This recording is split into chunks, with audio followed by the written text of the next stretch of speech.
of both District Legal Services Authority Satara and Ismail Sahib Mullah Law College Satara Legal Services Clinic, I welcome all the dignitaries, judges, advocates, faculty, PLVs and all dear students. Now we'll start the program with the Nalsa song. I request Mugi sir to play Nalsa song.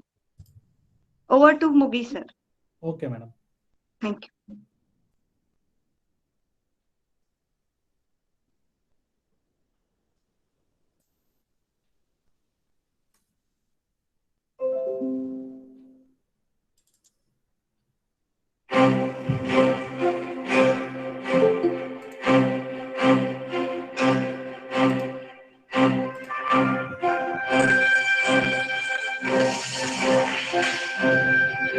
एहसास न्याय का सबके लिए, आकाश न्याय का सबके लिए, उल्लास न्याय का सबके लिए, विश्वास न्याय का सबके लिए।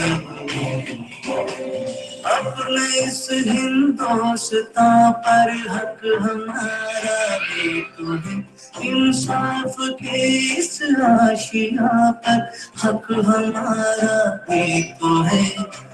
एक मुट्ठी आसमां पर हक हमारा भी तो है, एक मुट्ठी आसमां पर हक हमारा भी तो है।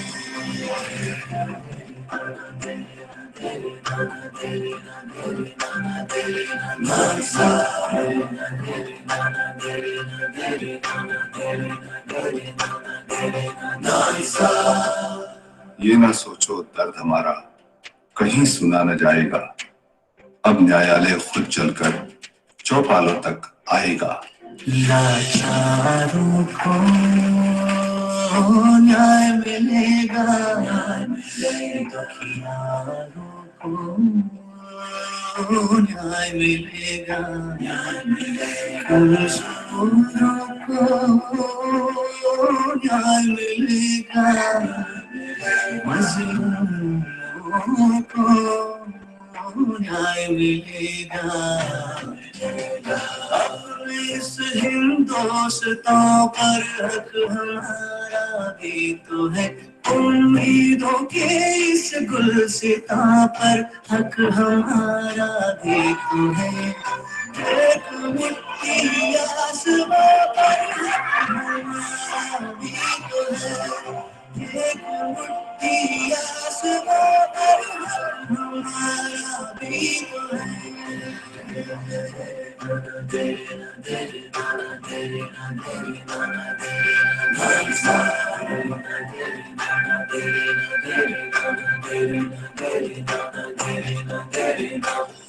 गरीब और कमजोरों को मुफ्त एवं सक्षम कानूनी सहायता के लिए प्रतिबद्ध विधिक सेवा प्राधिकरण नालसा, न्याय सबके लिए।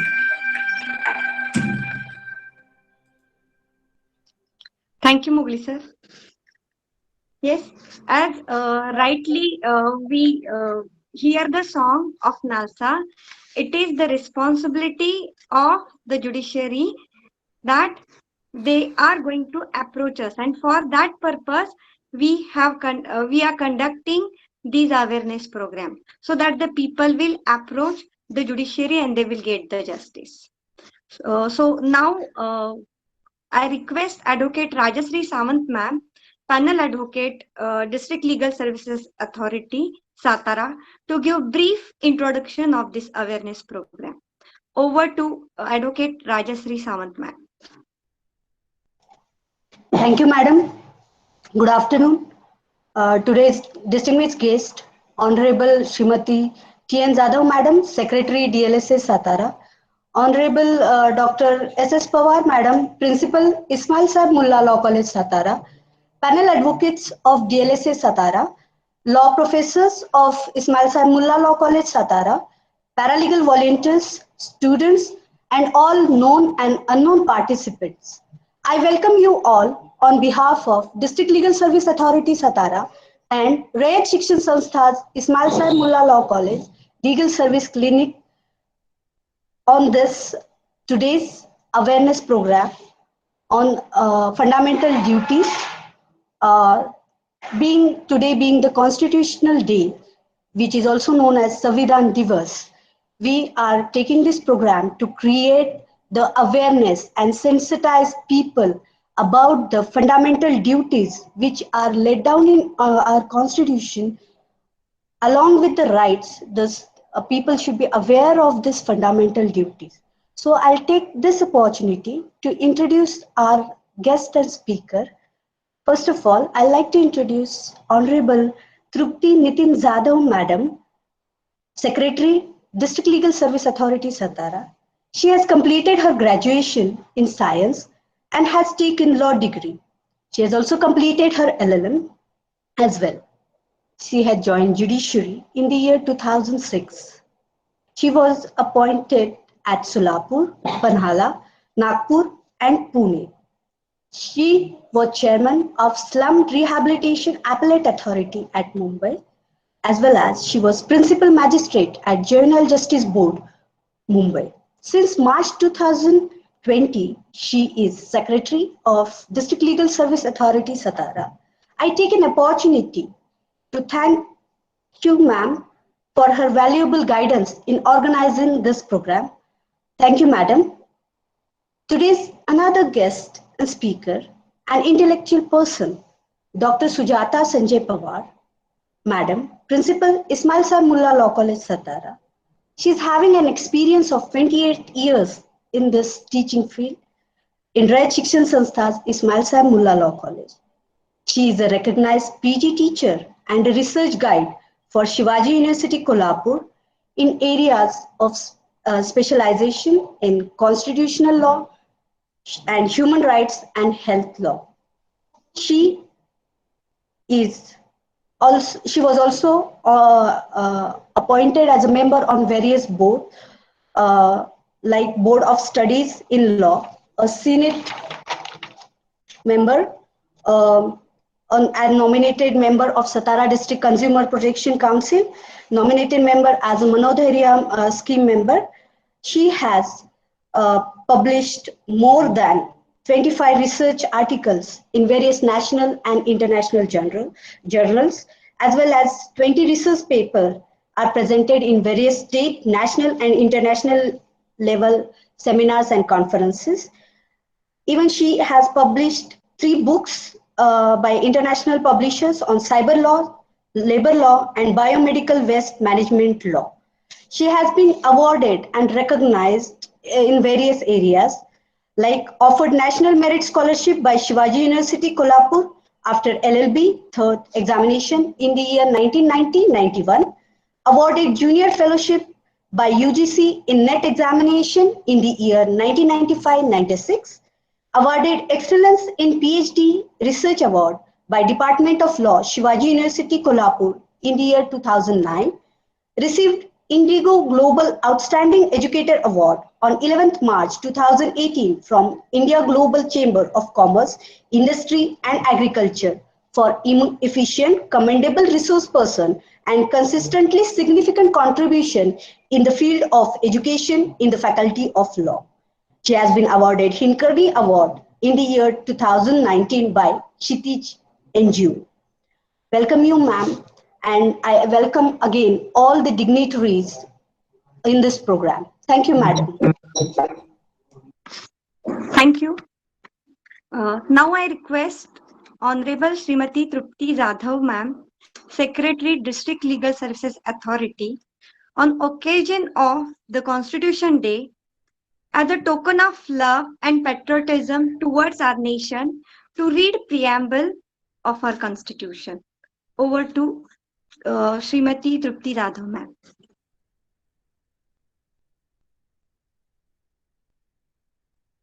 Ma'am, unmute yourself.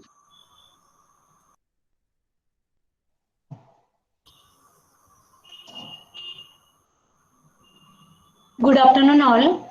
I, Sautrupti Nitin Jadhav, Secretary, District Legal Services Authority, Satara, welcome all the dignitaries of Ismail Saib Mullah Law College, Principal Ma'am, Professor, all the staff members, as well as PLVs, panel lawyers on the occasion of 70th Constitution Day.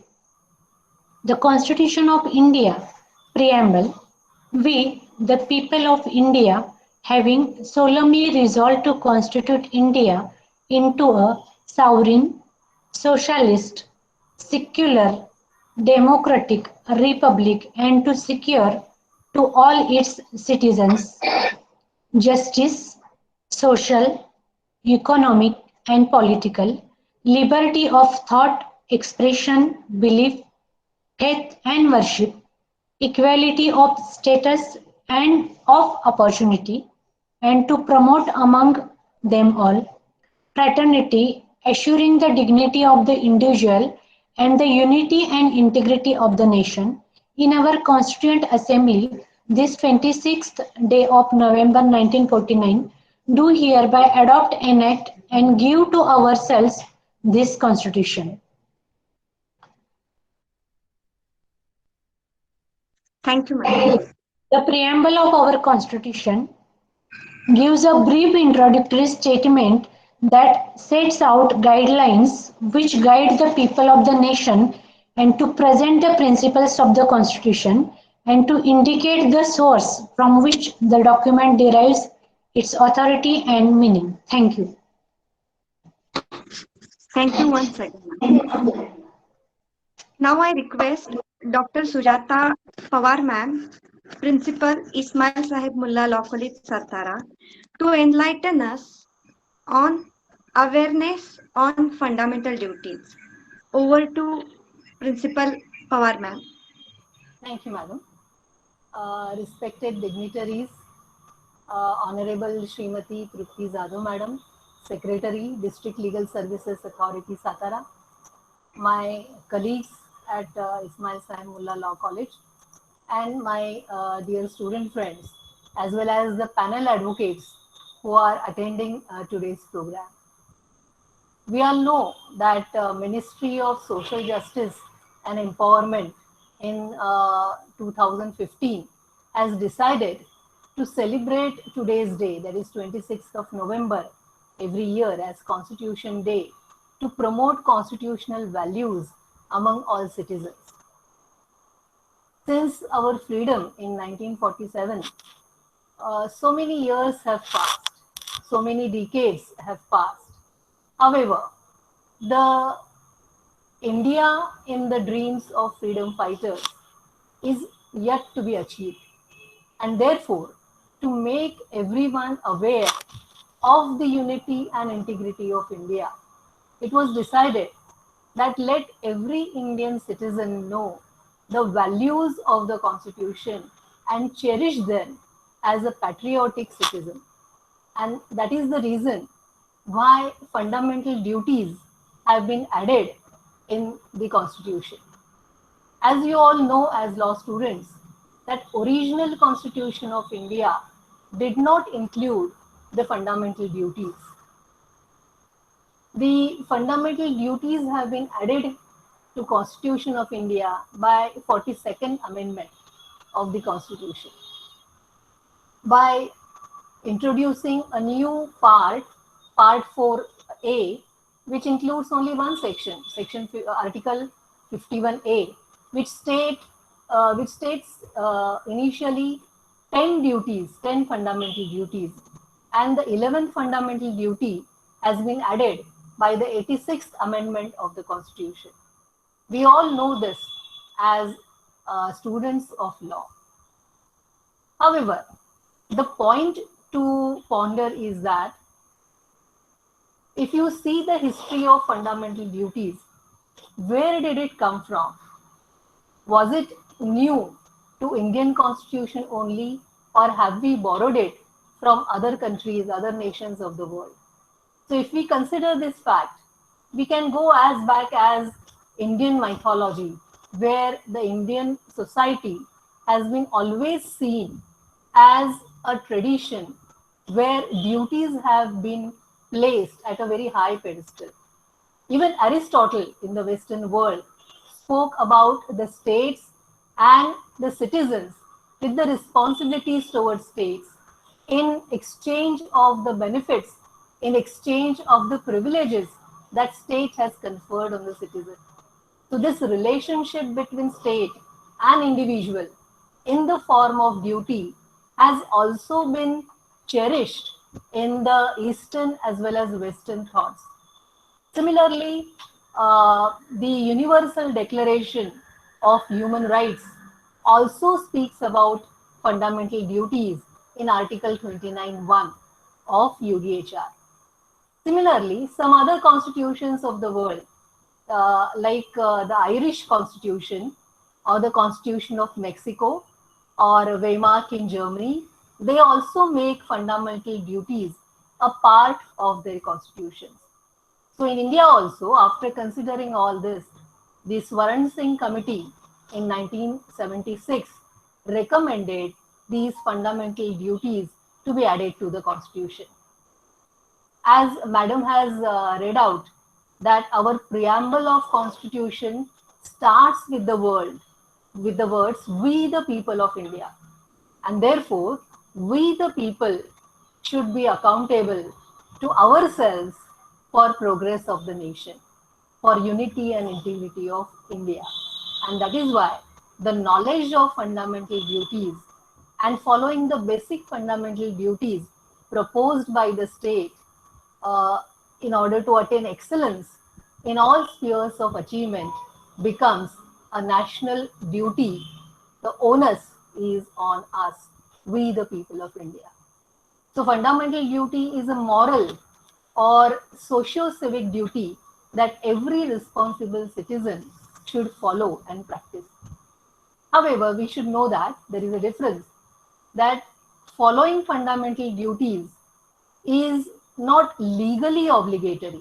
That is, there is no punishment if you fail to observe these duties. It is without any sanction. But it is in the form of a constant reminder, a pious obligation of every citizen in this democratic country. Again, this is onus only on the Indian citizen. It is not applicable to foreign nationals or others. But the patriotic citizens of India should try to know the importance of fundamental duties beforehand. And apart from fundamental rights, they should also strive to fulfill the fundamental duties in order to attain the unity and integrity of Indian nation. So let us see what are these fundamental duties. The first duty says, it shall be the duty of every citizen of India. Again, as law students, we should mark the words used are shall. Every citizen, it shall be the duty of every citizen of India to abide by the Constitution and render and respect the ideals of institution, the national flag and the national anthem. So under the Indian Constitution, all the citizens of the state should obey the Constitution and values cherished by the Constitution. As Madam has stated the words in the preamble, the values of the Constitutions are reflected in respect about justice, social, economical, as well as political. The use of word liberty, liberty of thought, expression, belief, faith, and worship, and equality of status and opportunity, ensuring the fraternity and dignity of individual, as well as unity and integrity of nation. All these values, eternal values of Constitution, should be known by every citizen, and we must respect them and shall make efforts to achieve all these while in our social life. Also, every citizen should obey and honor the national flag and national anthem. There are, of course, certain legislations in this regard which also impose a legal duty on all of us. However, the fundamental duty also says that the national anthem, national flag, constitution, all these are the symbols of Indian freedom, and every citizen must respect them with all their heart. The second duty is regarding to uphold and protect the sovereignty, unity, and integrity of India. We know that India is a nation which is as big as a continent, and almost all types of races, the ethnic groups, religions, they stay happily in India. So this is a land of variety. This is a land of many races, many religions, many sects. However, all these staying together in India in the state of peaceful coexistence is the dream to be cherished. And therefore, we must uphold and protect this sovereignty, not only from internal aggression, but also from internal disturbances, and should try to achieve the unity in integrity by keeping the individuality, keeping the distinctiveness of our cultures.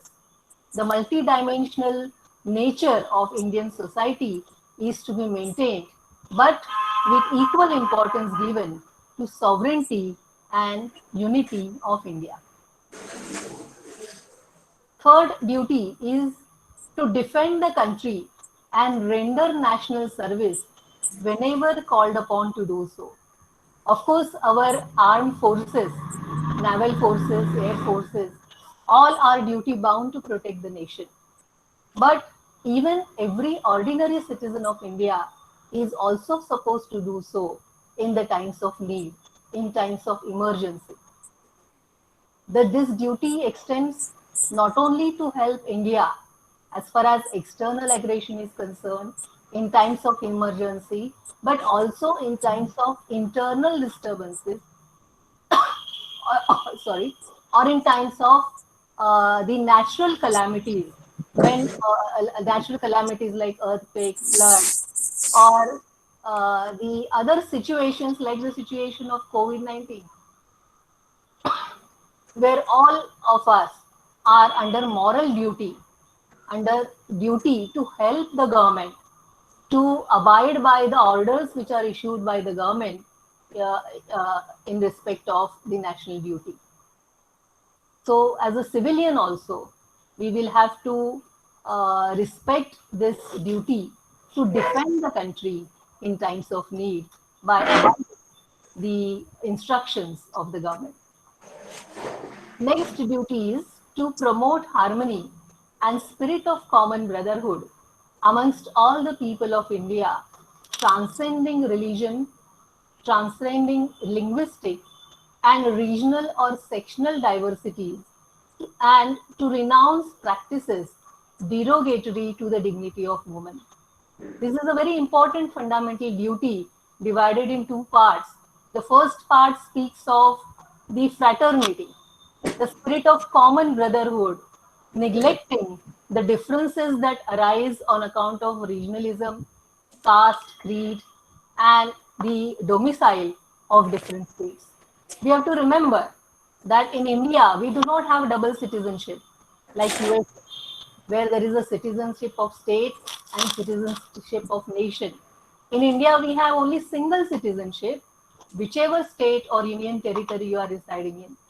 And therefore, as a citizen of India, it is our duty to respect the common brotherhood and fraternity of all the people of India, transcending the religious, linguistic, regional, and sectional differences.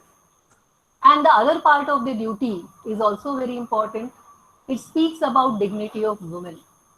It speaks that even in free India, women are not safe. Even today we see that the acts of violence against women, that is on the rise. And therefore, again, as a citizen of India, we have to understand that it is our most onerous duty to renounce practices derogatory to the dignity of women. These practices may be religious practices, maybe social practices, but we have to bring the real equality among men and women by respecting women, treating their contribution to the society and nation.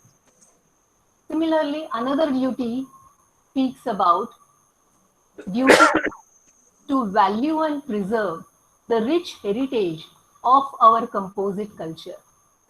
India has a known history dating back to thousands of years, more than 6,000 years of rich cultural heritage. And we have to create a sense of gratitude, a sense of pride in this composite culture of rich heritage. And as a member of a very prosperous and ancient nature, ancient culture, as Indians, we have to value the sense of pride as one of the part of one of the ancient civilizations of the world. Our cultural practices are considered to be oldest and a part of very rich heritage. It is believed that the cultural norms of our Indian societies are followed from times immemorial. And as responsible citizens, it is our duty to preserve our valuable culture, to know it, and then take various steps to pass it on wisely to our future generations. Another duty in Article 51AG is to protect and improve the natural environment, including forests, lakes, rivers, and wildlife, and to have compassion for living creatures. So, protection of environment and the natural resources has been treated in India as very important since time immemorial. आपल्याला माहिती आहे तुकाराम महाराजांनी म्हटलेलं आहे की वृक्षवल्ली सोयरे आम्हा वनचरे, किंवा संत ज्ञानेश्वर महाराजांनी सुद्धा म्हटलेलं आहे की वसुधैव कुटुंबकम. म्हणजे India is known for its broad view about world as entire community, one world, one community. And this particular aspect, which shows the broad way of thinking of Indians, not only towards human beings, but also about the other living creatures, animals, not only animals, but even flora and fauna. This culture, this heritage must be kept alive by our present generations also. And we have to know that India has always taken a leading role, even at international level, through various conferences and conventions that it has signed, or treaties that it has signed, to abide by the norms, international norms, to keep the environment safe, to keep the water safe, to keep the earth safe. And we, as members of international community and citizens of India, have to take every care to avoid all kinds of pollutions and keep the environment clean and pure, not only for us, but as a sustainable development, even for our future generations. Article 51A in clause H says, another duty is to develop the scientific temper, humanism, and spirit of inquiry and reform. The reason for practicing is to develop ourselves day by day. Scientific temper is very important as far as social reforms are concerned. We know that many customs, even though they are ancient or even though they belong to antiquity, if they are not reasonable, if they are not moral, they need to be tested and they need to be discontinued. And therefore, in order to follow our ancient culture, we also have to be very aware of the fact that whatever is tested on the spirit of inquiry, whatever that we can test on the scientific basis, that needs to be continued. And we have to develop a way of living which also respects the sense of scientific temper in us. We must we must try to discontinue all the superstitions which may hold us back from progress as a nation or as a civilized society. So we must imbibe amongst ourselves, our future generation, our children, the sense of scientific temper as well. To safeguard public property and to abjure violence. This also is a very important duty in the relevant times. We have seen that whenever people want to oppose to any idea, oppose to any action of the government, usually the loss of public property is the result. The mass campaigning, the rioting, they all result in destruction of public property.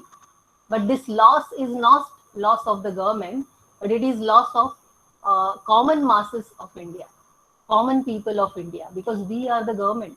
And therefore, whenever, as a result of protest, whenever we destroy public property, we are destroying our own resources. And we need to understand this. As a part of younger generation also, we have to divert our destructive tendencies and channelize them through proper and useful work, which is allowed by the nation. And therefore, to safeguard the public property and to abjure violence in any case, and taking resort to constitutional means, taking resort to legislative means, that should be made a habit of the Indian people in a democratic manner. So all types of violence included in strike, in unlawful assemblies, it should not be followed in this independent nation. To strive towards excellence in all spheres of individual and collective activity, so that nation constantly rises to higher levels of endeavor and achievement. This again is a very all-inclusive duty cast by the Constitution on us. In this case, as an individual, whatever we do in our life, that has bearing on our success, that has bearing on our prosperity as an individual, of our family, of our community, of our society, maybe our state and nation and the world at large. And therefore, as an individual, we have to understand that whatever you do in your life has repercussions not only on yourself, but also on your family, on your community, and on the nation and world at large. So we have to shape our behavior knowing that our deeds will result in the success or otherwise of our nation as well. And therefore, we must always strive to bring our talents, to bring our potential to the maximum level possible and use it positively for the progress of us, our family and our nation and the world at large. These were the 10 duties which were suggested by Swaran Singh Committee and were included in the Constitution by the 42nd Amendment. Duty was added by the 6th Amendment of the Constitution, and this duty, which is added in Article 51A, Clause K, says the last duty says it shall be the duty of every citizen of India who is a parent or guardian to provide opportunities of education to his child, or as the case may be, ward between the age of 6 and 14 years. We all know that right to education earlier was a part of directive principles of state policy. However, the Supreme Court has given decision in many cases that mere right to life without any education is merely animal existence, and therefore right to education is a necessary and vital part of right to life. And therefore, a new act was enacted which made free and compulsory education a fundamental right of every child in the age group of 6 to 14. And this has been incorporated as a separate fundamental duty cast on parents or guardian of these children, so that they should have the right to education uh, ensured by enrolling them in the schools. And therefore, this duty is cast on the parents or the guardians, because children on their own may not be in a position to ensure this right, to ensure this duty. And therefore, parents and guardian are placed under duty to provide the opportunity of education to their children and to their wards who are under their care. India is going to be the most populous country in the coming years, and this population, if that is to be converted into assets of the nation, children, if they are supposed to be assets of the nation, in that case, education is a very important tool to bring them to the level of citizens who can be contributing to the prosperity of the nation as well. And therefore, in order to respect the right to education, this duty is cast on parents and guardians to ensure that they help their children ensure and get this right, which is facilitated by different state governments. And therefore, as parents or as guardians, we must take every effort to ensure every child this learning opportunity uh, to uh, develop as a to develop himself or herself as a very sincere citizen, patriotic citizen of nation. So these are the 11 duties, fundamental duties that have been incorporated in the Indian Constitution. And recently, we also know that the national education policy, which has been given assent to by the cabinet, it also speaks about the inclusion of children right from the age of 3 to the age of 18 in this new education system of in the new education policy.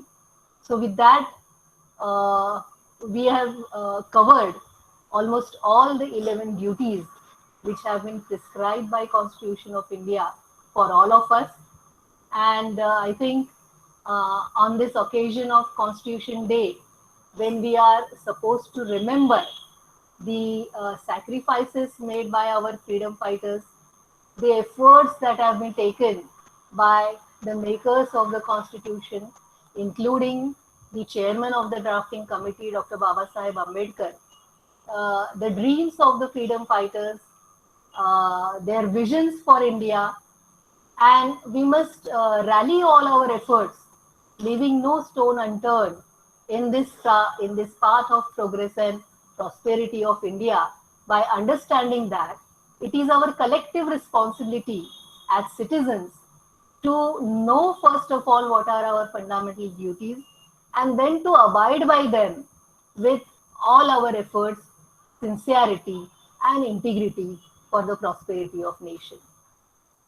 On this occasion of Constitution Day, I take this opportunity to thank our chief guest today, Secretary Madam, Honorable Swati Jadhav Madam, Secretary, District Legal Services Authority, Satara, and my all colleagues, panel advocates and law students for a patient hearing on fundamental duties. And I expect that all of us after having known these fundamental duties, will shape our future behavior so as to respect them and help collectively uh, towards unity and integrity of India. Thanks for the patient hearing. Thank you. Thank you, ma'am, for such an informative session. As suggested by you, fundamental duties are not mere expressions of pious platitudes, but they are obligatory for all citizens. And this has also been held by Honorable Supreme Court of India. Thank you once again. I request all the participants to fill the feedback form, and the certificate of participation will soon be mailed to them. The link for the feedback form will be shared to you on the group. Uh, Now I request Professor Manjusha Suryavanshi ma'am, Assistant Professor Ismail Sahib Mullah Law College Satara, to propose vote of thanks for this awareness program. Over to Professor Manjusha Suryavanshi ma'am.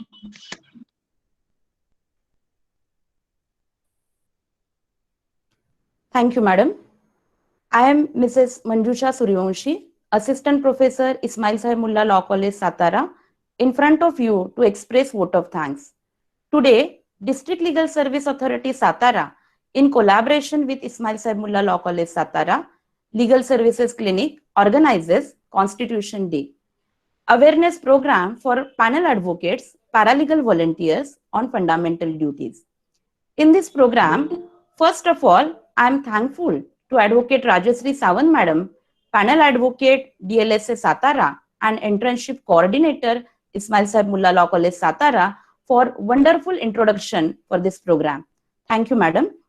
Now I express my gratitude towards Srimati Trupti Jadhav Madam, Secretary, District Legal Services Authority Satara, for who read preamble of our constitution in front of us in this virtual program. Thank you, Madam.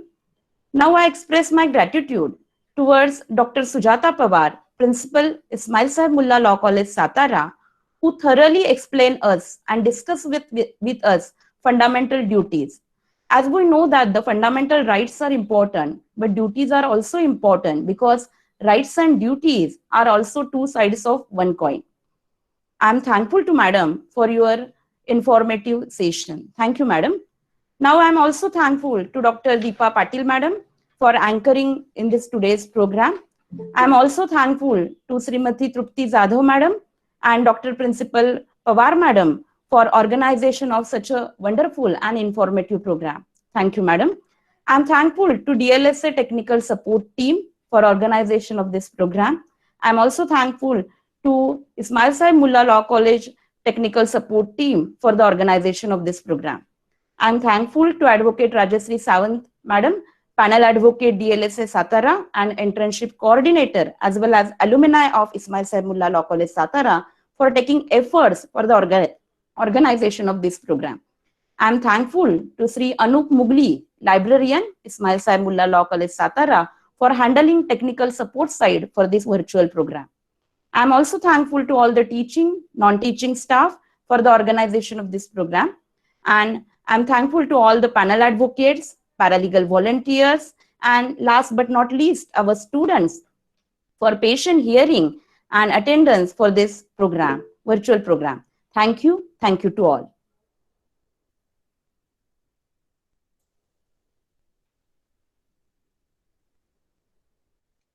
Now, with permission of all the dignitaries, we'll end the meet. Thank you all.